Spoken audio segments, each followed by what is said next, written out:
Class 11th CBSE and RBSE। Dear student, आज हम पाठ संख्या 8 जिसके लेखक हैं कृष्ण चंद्र, इसका अध्ययन कराऊंगी आपको। पाठ का नाम है जामुन का पेड़। सबसे पहले हम लेखक के बारे में थोड़ा सा पढ़ लें। लेखक का जन्म सन 1914 में पंजाब के एक बाजीराबाद गांव में हुआ था। इनकी प्रमुख रचनाएं एक गिरजा, एक खंडक, यूकेलिप्टस की डाली, इनका कहानी संग्रह, शिकस्त, जरगांव की रानी, सड़क वापस जाती है, आसमान रोशन है, एक गधे की आत्मकथा, अन्नदाता, हम वहशी हैं, जब खेत जागे, 52 पत्ते, ठीक है, मेरी यादों के किनारे उपन्यास। इन्हें साहित्य अकादमी सहित बहुत से पुरस्कार भी मिले। सन 1977 में इनकी मृत्यु हो गई थी। इनके द्वारा लिखा जामुन का पेड़ ये एक हास्य व्यंग है, ठीक है। कृष्ण चंद्र की प्रसिद्ध हास्य व्यंग कथा है। हास्य व्यंग के लिए चीज़ों को अनुपात से ज़्यादा फैला फुलाकर दिखलाने की परिपाटी पुरानी है।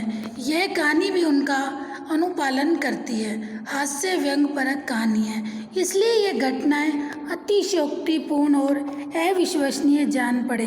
अतिशयोक्ति होता है किसी भी चीज़ का बढ़ा चढ़ाकर वर्णन करना, ठीक है।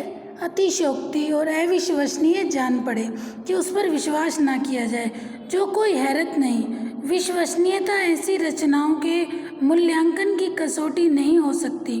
प्रस्तुत पाठ में हंसते हंसते ही हमारे भीतर इस बात को समझ पैदा होती है कि कार्यालयी तौर तरीकों में पाया जाने वाला विस्तार कितना निरर्थक और पदानुक्रम कितना हास्यास्पद है। देखिए, इस पाठ के माध्यम से लेखक ने यह बताया कि कार्यालयों में कोई भी व्यक्ति कार्य अपनी मर्जी से ठीक प्रकार से नहीं करना चाहता। हर कोई व्यक्ति अपने काम को दूसरे पर थोपना चाहता है, ठीक है। प्रस्तुत पाठ में हंसते हंसते भी हमारे भीतर इस बात की समझ पैदा होती है कि कार्यालयी तौर तरीकों में पाया जाने वाला विस्तार कितना निरर्थक है।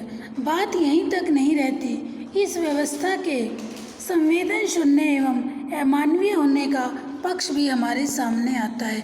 सिर्फ यही बात नहीं कि इस कहानी के माध्यम से जामुन का पेड़ कहानी के माध्यम से सिर्फ यही नहीं कि लोग अपने कार्य को कैसे दूसरे पर थोपते चले जाते हैं, एक विभाग दूसरे पर, दूसरा विभाग तीसरे पर, तो कोई भी काम करना नहीं चाहता। सिर्फ यही नहीं बल्कि ये भी दिखाया गया है कि मनुष्य में कितनी अधिक अमानवीयता है, ठीक है। कि लोगों को ये चिंता नहीं कि किसी कार्य से किसी की जान जा रही है, लेकिन पहले नहीं सारी कार्यवाही होगी। किसी का एक्सीडेंट हो गया, पहले उसका सब कुछ आपने देखना है, कहाँ का है, क्या है, किस घर का है, किस परिवार का है, कहाँ से आ रहा था, क्या, या उस समय तुरंत हमें उस व्यक्ति को पहले हॉस्पिटल ले जाना चाहिए जिससे उसका इलाज शुरू हो, उसके बाद बाकी कार्यवाही कर ली जाए। ऐसी ही एक घटना पर आधारित ये कहानी है। जामुन का पेड़ एक व्यंग कथा है, ठीक है बेटा। इसमें सरकारी बाबुओं और अधिकारियों की विभागीय कार्यवाही के कारण दम तोड़ते मनुष्य की व्यथा की कथा है। ये पूरी कहानी सरकारी बाबू और अधिकारियों की विभागीय कार्यवाही के कारण एक दम तोड़ते मनुष्य की कथा है। जामुन का पेड़ एक पेड़ होता है, पेड़ गिर जाता है, काफ़ी घना पेड़ होता है, और एक व्यक्ति उस पेड़ के नीचे दब जाता है। उस पेड़ के नीचे दबे व्यक्ति को कोई नहीं निकाल रहा, बल्कि एक विभाग दूसरे पर, दूसरा विभाग दूसरे को सूचना दे रहा है, फिर उसके बाद कागजी कार्यवाही करनी है। इस बीच में चाहे व्यक्ति की जान चली जाए, इसी पर आधारित ये कहानी है। देखिए, रात को बड़े जोर का झक्कड़ चला, जामुन का पेड़, रात को बड़े जोर का झक्कड़ चला, सेक्रेटरिएट के लॉन में जामुन का एक पेड़ गिर पड़ा। सवेरे जब माली ने देखा तो उसे पता चला कि पेड़ के नीचे एक आदमी दबा पड़ा है, ठीक है। ये जो जगह सेक्रेटरिएट है, इसमें एक जामुन का घना पेड़, बहुत पुराना वृक्ष था, वो गिरा हुआ था, माली ने देखा उसके नीचे एक व्यक्ति दबा हुआ है। माली दौड़ा दौड़ा चपरासी के पास गया। चपरासी दौड़ा दौड़ा क्लर्क के पास जाता है। क्लर्क दौड़ा हुआ सुप्रिटेंडेंट के पास जाता है। सुप्रिटेंडेंट दौड़ा दौड़ा बाहर लॉन में आया। मिनटों में गिरे हुए पेड़ के नीचे दबे हुए आदमी के चारों ओर भीड़ इकट्ठी हो जाती है। बेचारा जामुन का पेड़। लोग क्या बात कर रहे हैं कि बेचारा जामुन का पेड़ कितना फलदार था। एक क्लर्क बोला, और इसकी जामुनें कितनी रसीली होती थी। जामुन बेटा एक फल है, आप लोग खाते होगे, खाया भी हुआ होगा आपने। टेस्टी फल है, काफ़ी फ़ायदेमंद फल है, ठीक है। एक क्लर्क बोला, और इसकी जामुन कितनी रसीली होती थी। दूसरा क्लर्क याद करते हुए बोला, मैं फलों के मौसम में झोली भरकर ले जाता था। मेरे बच्चे इसकी जामुनें कितनी खुशी से खाते थे। तीसरा क्लर्क लगभग रुआंसा होकर बोला, मगर यह आदमी, माली ने दबे हुए आदमी की तरफ इशारा किया। हाँ, यह आदमी। सुप्रिटेंडेंट सोच में पड़ गया। देखिए, जैसे ही माली ने सूचना दी कि जामुन का पेड़ गिर गया, ठीक है, और देखा कि उसके नीचे एक व्यक्ति दबा हुआ है, लोग भीड़ इकट्ठी हो गई वहाँ पे। क्लर्क आपस में बात, कोई कह रहा है जामुन कितने रसीले होते थे इस पेड़ के, क्योंकि उन्हें दुख हो रहा है कि जामुन का पेड़ टूट गया। एक कह रहा है मैं सीजन के दिनों में बहुत से जामुन यहाँ से ले जाता था। तो किसी को ये परवाह नहीं कि पेड़ के नीचे जो व्यक्ति दब गया है पहले उसे बचाना चाहिए या इस तरीके की बातें करनी चाहिए। हाँ, ये आदमी। सुप्रिटेंडेंट सोच में पड़ गया, पता नहीं जिंदा है कि मर गया। एक चपरासी ने पूछा, मर गया होगा, इतना भारी पेड़ जिसकी पीठ पर गिरे वह बच कैसे सकता है। दूसरा चपरासी बोला, नहीं, मैं जिंदा हूँ। दबे हुए आदमी ने बड़ी कठिनाई से कहराते हुए कहा, जिंदा है। एक क्लर्क ने ताज्जुब से कहा, पेड़ को हटाकर इसे जल्दी से निकाल लेना चाहिए। माली ने सुझाव दिया, मुश्किल मालूम होता है। एक सुस्त कामचोर और मोटा चपरासी बोला, पेड़ का तना बहुत भारी और वजनी है। देखिए, आपस में ही वार्तालाप चल रही है, ये नहीं कि उस व्यक्ति को पेड़ के नीचे से निकाल लें। क्या मुश्किल है, माली बोला। अगर सुप्रिटेंडेंट साहब हुक्म दे तो अभी 15-20 माली, चपरासी और क्लर्क लगाकर पेड़ के नीचे से दबे हुए आदमी को निकाला जा सकता है। एक माली ने कहा, अगर हमारी सुप्रिटेंडेंट हमें ऑर्डर करें तो हम तुरंत अभी सारे मिलके निकाल देंगे। माली ठीक कहता है। बहुत से क्लर्क एक साथ बोल पड़े, लगाओ जोर, हम तैयार हैं। एक साथ बहुत से लोग पेड़ को उठाने को तैयार हो गए। ठहरो, सुप्रिटेंडेंट बोला। सुप्रिटेंडेंट बोले, ठहरो, मैं अंडर सेक्रेटरी से पूछ लो। अब देखिए, जो लोग क्लर्क वगैरह थे वो कह रहे थे चलो हम पेड़ को हटा देते हैं, माली चपरासी मिलके, तो उन्होंने सुप्रिटेंडेंट से परमिशन ली। सुप्रिटेंडेंट क्या कह रहे हैं, मैं पहले अंडर सेक्रेटरी से पूछ लूँ, मैं मेरी मर्जी से कैसे हाँ भर दूँ। सुप्रिटेंडेंट अंडर सेक्रेटरी के पास गया। अंडर सेक्रेटरी ने बोला, मैं डिप्टी सेक्रेटरी के पास गया, ठीक है। डिप्टी सेक्रेटरी जॉइंट सेक्रेटरी के पास गया। जॉइंट सेक्रेटरी चीफ सेक्रेटरी के पास गया। चीफ सेक्रेटरी मिनिस्टर के पास गया। मिनिस्टर ने चीफ सेक्रेटरी से कुछ कहा। चीफ सेक्रेटरी ने जॉइंट सेक्रेटरी से कुछ कहा। जॉइंट सेक्रेटरी ने डिप्टी, देखिए अब ये नहीं कि वो समय क्या था उस व्यक्ति को तुरंत पेड़ के नीचे से निकालने का, या आप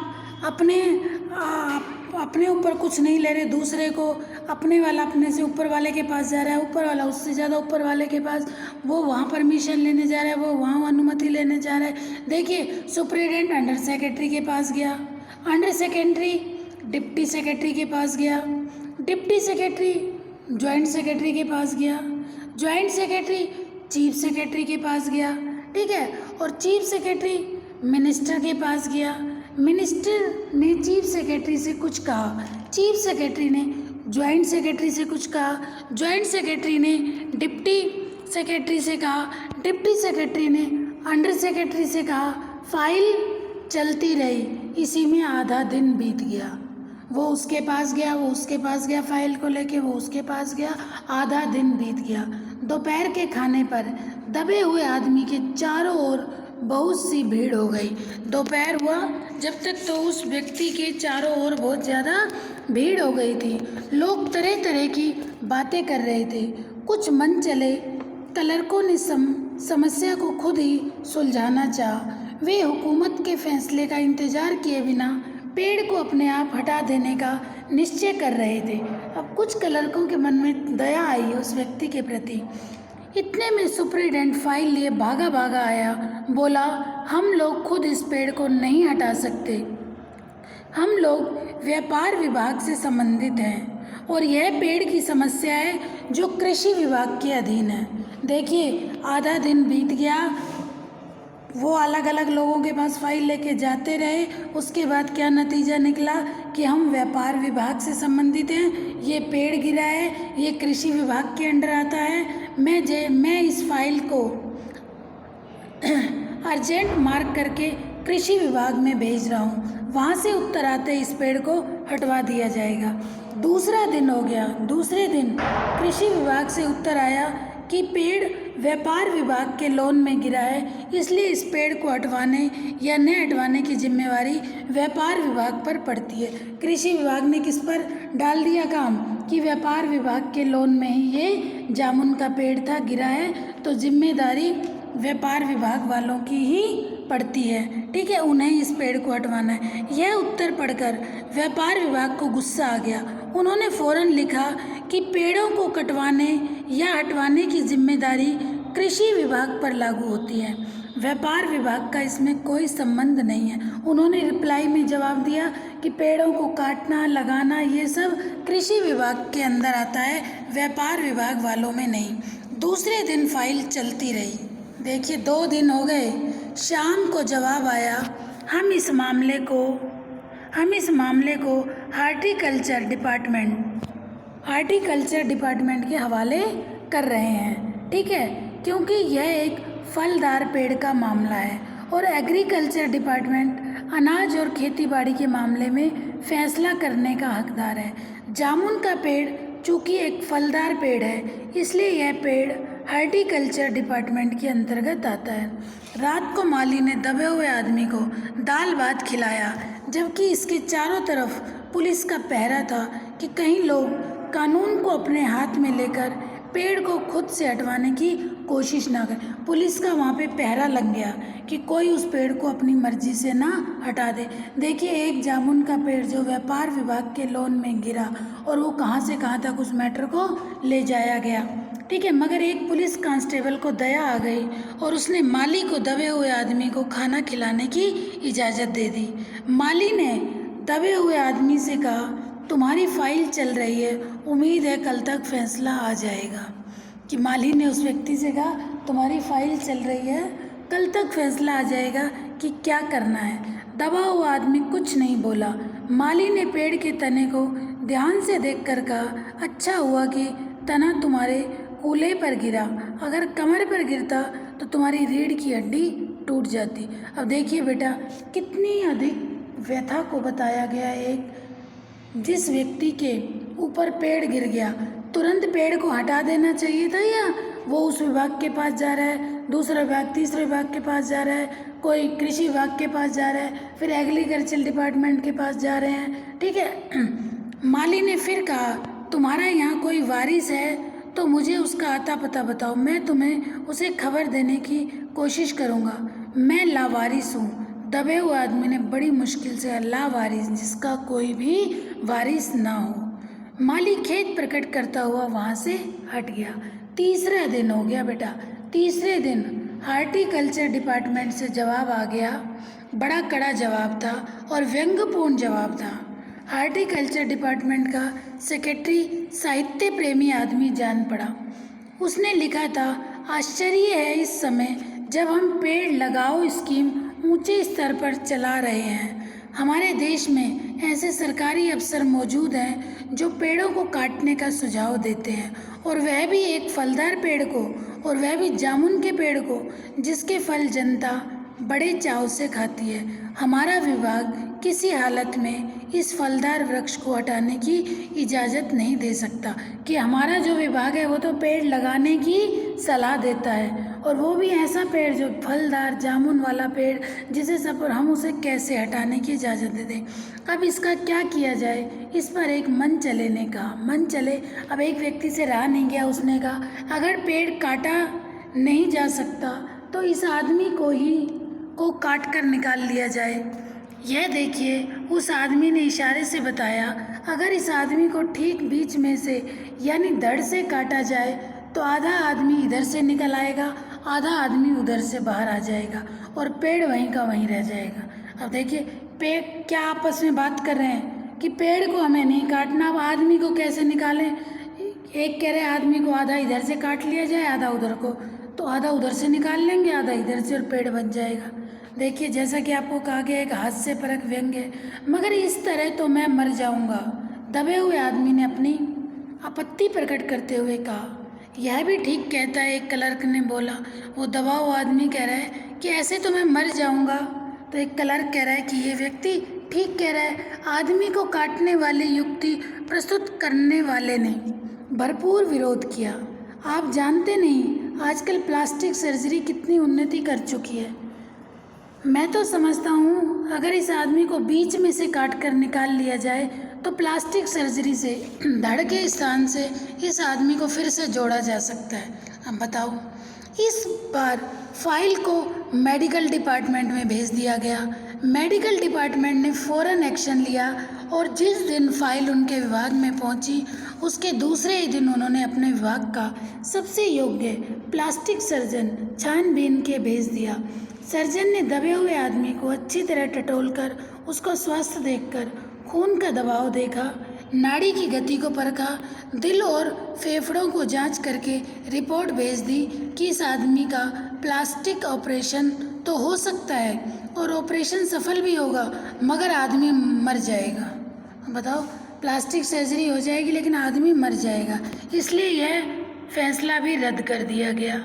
रात को माली ने दबे हुए आदमी के मुंह में खिचड़ी डालते हुए उसे बताया कि अब मामला और ऊपर चला गया है। सुना है कि कल सेक्रेटरिएट के सारे सेक्रेटरियों की मीटिंग होगी, उसमें तुम्हारा केस रखा जाएगा। उम्मीद है सब काम ठीक हो जाएगा।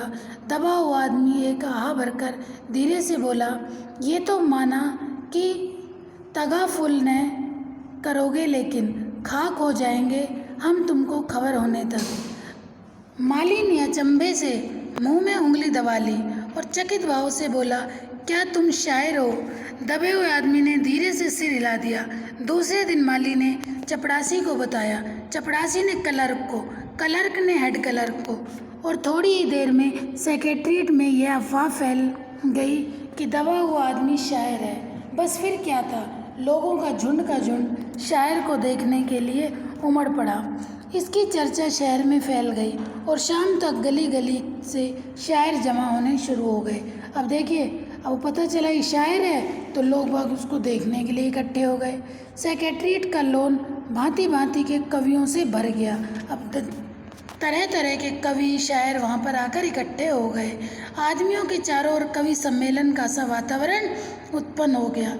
सेक्रेटरीट के कई क्लर्क और अंडर सेक्रेटरी तक जिन्हें साहित्य और कविता में लगाव था रुक गए। कुछ शायर दबे हुए आदमी को अपनी कविताएं और दोहे सुनाने लगे। कई क्लर्क उसको अपनी कविता पर आलोचना करने को मजबूर करने लगे। पर जब यह पता चला कि दबा हुआ आदमी एक कवि है तो सेक्रेटरीट की सब कमेटी ने फैसला किया, चूँकि दबा हुआ आदमी एक कवि है इसलिए इस फाइल का संबंध ना तो एग्रीकल्चर डिपार्टमेंट से है ना हार्टिकल्चर डिपार्टमेंट से है, बल्कि सिर्फ एक कल्चरल डिपार्टमेंट से है। कल्चरल डिपार्टमेंट से अनुरोध किया गया कि जल्द से जल्द मामले का फैसला करके अभागे कवि को इस फलदार पेड़ से छुटकारा दिलाया जाए। देखिए, सबसे पहले उस बंदे की जो पेड़ के नीचे दबा हुआ था क्या कहा, व्यापार विभाग वालों ने कहा ये पेड़ गिरा है, पेड़ एग्रीकल्चर डिपार्टमेंट में आता है, एग्रीकल्चर डिपार्टमेंट वालों के पास फाइल पहुंचाएगी। एग्रीकल्चर डिपार्टमेंट वालों ने कहा जामुन का फलदार वृक्ष था, हार्टिकल्चर डिपार्टमेंट के पास जाए। फिर बाद में पता चला कि जो पेड़ के नीचे दबा व्यक्ति है वो कवि है। अब कल्चरल डिपार्टमेंट से अनुरोध किया गया कि जल्द से जल्द मामले का फैसला करके अब आगे कवि को इस फलदार पेड़ से छुटकारा दिलाया जाए। फाइल कल्चरल डिपार्टमेंट के अनेक विभागों से गुजरती हुई साहित्य अकादमी के सेक्रेटरी के पास पहुंची। बेचारा सेक्रेटरी उस समय अपनी गाड़ी में सवार होकर सेक्रेटरीट पहुंचा और दबे हुए आदमी से इंटरव्यू लेने लगा। तुम कवि हो? उसने पूछा। जी हाँ, दबे हुए आदमी ने जवाब दिया। किस उपनाम से शोभित हो? ओस। ओस। सेक्रेटरी जोर से चीखा। क्या तुम वही ओस हो जिसका गद्य संग्रह ओस के फूल अभी हाल ही में प्रकाशित हुआ है? दबे हुए कवि ने हुंकार से सिर हिलाया। क्या तुम हमारी अकादमी के मेंबर हो? सेक्रेटरी ने पूछा। नहीं। आश्चर्य है, सेक्रेटरी जोर से चीखा। इतना बड़ा कवि, ओस के फूल का लेखक और हमारी अकादमी का मेंबर नहीं है। उफ, कैसी भूल हो गई हमसे। कितना बड़ा कवि और कैसी अंधेरी गुमनामी में दबा पड़ा है। गुमनामी में नहीं, एक पेड़ के नीचे दबा है। कृपया मुझे इस पेड़ के नीचे से निकालिए, अभी बंदोबस्त करता हूँ। सेक्रेटरी फौरन बोला और फौरन उसने अपने विभाग में रिपोर्ट की। दूसरे दिन सेक्रेटरी भागा भागा कवि के पास गया और बोला, मुबारक हो, मिठाई खिलाओ। हमारी सरकारी साहित्य अकादमी ने तुम्हें अपनी केंद्रीय शाखा का मेंबर चुन लिया है। यह लो चुनाव पत्र, मगर मुझे इस पेड़ के नीचे से तो निकालो। दबे हुए आदमी ने कराकर कहा। उसकी सांस बड़ी मुश्किल से चल रही थी। उसकी आंखों से मालूम होता था कि वह घोर पीड़ा और दुख में पड़ा है। यह हम नहीं कर सकते, सेक्रेटरी ने कहा, और जो हम कर सकते हैं वो हमने कर दिया। बल्कि हम तो यहाँ तक कर सकते हैं कि अगर मर जाओ तो तुम्हारी बीवी को वजीफ़ा दे दें। अगर तुम दरख्वास्त दो तो हम वह भी कर सकते हैं। देखिए, मैं अभी जीवित हूँ, कवि रुक कर बोला। कवि ने क्या कहा? मैं अभी जीवित हूँ। किसने कहा ये? कवि ने रुक के कहा, मैं अभी जीवित हूँ, मुझे जिंदा रखो। मुसीबत यह है कि सरकारी साहित्य अकादमी का सेक्रेटरी हाथ मलते हुए बोला हमारा विभाग सिर्फ कल्चर से संबंधित है। पेड़ काटने का मामला हमारे विभाग में नहीं है। ठीक है, पेड़ काटने का मामला कलम दवात से नहीं, आरी कुल्हाड़ी से संबंधित नहीं। उसके लिए हमें फर्स्ट एड डिपार्टमेंट को लिख दिया है और अर्जेंट लिखा है। शाम को माली ने आकर दबे हुए आदमी को बताया, कल फॉरेस्ट डिपार्टमेंट के आदमी आकर इस पेड़ को काट देंगे और तुम्हारी जान बच जाएगी। अब आप देखिए बेटा, कितना एक व्यक्ति के लिए कि जो व्यक्ति बेचारा पेड़ के नीचे दबा हुआ है, उसे निकालने की बात नहीं हो रही। सब अपना अपना, वो उस विभाग के पास, कोई दूसरे विभाग के पास जा रहा है, दूसरा विभाग तीसरे विभाग के पास जा रहा है। फाइल कल्चर विभाग के अनेक विभागों से होती हुई साहित्य अकादमी के सचिव के पास पहुंच जाती है। फिर वहां उसका इंटरव्यू लेने लग जाते हैं। दबे हुए आदमी ने बताया कि उसका नाम ओस है। कुछ दिन पहले उसका गद्य संग्रह ओस के फूल में छपा था। ठीक है, फिर सरकारी साहित्य अकादमी का सदस्य बना दिया गया। मिठाई खिलाएं, दबे हुए आदमी ने पेड़ से निकालने की बात दोहराई तो उसने अपनी असमर्थता प्रकट कर दी। कहा कि हाँ, अगर तुम मर भी गए तो हम तुम्हारी बीवी को वजीफ़ा दिला सकते हैं। वैसे पेड़ काटने के लिए उन्होंने फॉरेस्ट विभाग को शीघ्र कार्यवाही करने के लिए दे दिया गया। ठीक है, अगले दिन फॉरेस्ट विभाग के लोग आरी कुल्हाड़ी लेकर वहाँ आए, परंतु उन्हें पेड़ काटने से रोक दिया गया क्योंकि यह पेड़ 10 साल पहले पिटोनिया राज्य के प्रधानमंत्री ने लगाया था। अगर ये कट गया तो उनके साथ संबंध बिगड़ जाएंगे। अब फॉरेस्ट विभाग वालों ने भी पेड़ को नहीं काटा। और क्या कहा गया कि ये पेड़ क्या था, पिटोनिया राज्य के प्रधानमंत्री ने लगाया था। तो दूसरे दिन जब फॉरेस्ट डिपार्टमेंट के आदमी आरी कुल्हाड़ी लेकर पहुँचे तो उनको पेड़ काटने से रोक दिया गया। मालूम हुआ कि देश विभाग से हुक्म आया कि इस पेड़ को न काटा जाए। कारण यह था कि पेड़ को 10 साल पहले पिटोनिया राज्य के प्रधानमंत्री ने लगाया था। मगर एक आदमी की जान का सवाल है, एक क्लर्क चिल्लाया। दूसरे और 2 राज्यों के संबंधों का सवाल है। दूसरे क्लर्क ने पहले क्लर्क को समझाया, और यह भी तो समझो कि पिटोनिया सरकार हमारे राज्य को कितनी सहायता देती है। क्या हम उनकी मित्रता की खातिर एक आदमी के जीवन का भी बलिदान नहीं कर सकते? अब देखिए कैसे अपने स्वार्थ के लिए लोग कैसी कैसी बातें कर रहे हैं। कवि को मर जाना चाहिए निसंदेह। अंडर सेक्रेटरी ने सुप्रीडेंट को बताया, आज सवेरे प्रधानमंत्री दौरे से वापस आ गए हैं। आज रात 4 बजे विदेश विभाग इस पेड़ की फाइल उनके सामने पेश करेगा। जो फैसला देंगे वही सबको स्वीकार होगा। शाम के 5 बजे स्वयं सुप्रीडेंट कवि की फाइल लेकर उसके पास आया। सुनते हो? आते हुए खुशी से फाइल को हिलाते हुए चिल्लाया, प्रधानमंत्री ने इस पेड़ को काटने का हुक्म दे दिया है और इस घटना की सारी अंतर्राष्ट्रीय जिम्मेदारी अपने सिर पर ले ली है। ठीक है, कल यह पेड़ काट दिया जाएगा और तुम इस संकट से छुटकारा हासिल कर लोगे। सुनते हो, आज तुम्हारी फाइल पूर्ण हो गई। मगर कवि का हाथ ठंडा था। आंखों की पुतलियां निर्जीव और चींटियों की एक लंबी पात उनके मुंह में जा रही थी। उसके जीवन की फाइल भी पूर्ण हो चुकी थी।